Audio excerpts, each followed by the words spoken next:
राधे राधे, जय श्री राम आप सबका।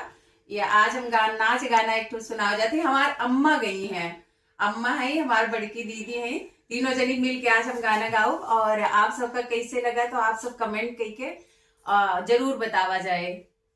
चलो गावा जाए अम्मा जी। ऐसी चतुर बहु जाई हो मन लाग देवर से, ऐसे चतुर बहु जाई हो मन लाग देवर से।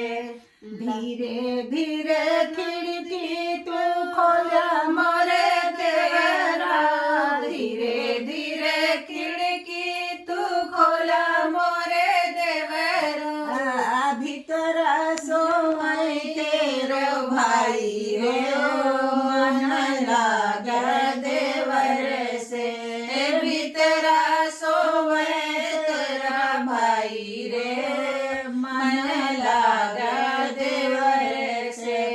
ऐसे चतुर बहु जाई हो मन लाग देवर से। 12 बरस सैया संग सोए, 12 बरस सैया संग सोए। जन्म बजनी कहलाए हो मन लाग देवर से, जन्म बजिन कहलाए हो मन लाग देवर से। ऐसी चतुर बहु जाई हो मन लाग देवर से।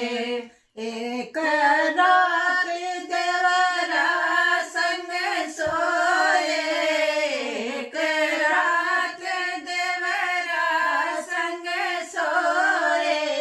दुई दुई खेलाल खेलाई रो मन लाग देवर से, दुई दुई खेलाल खेलाई रो मन लाग देवर से। ऐसी चतुर बहु जाई हो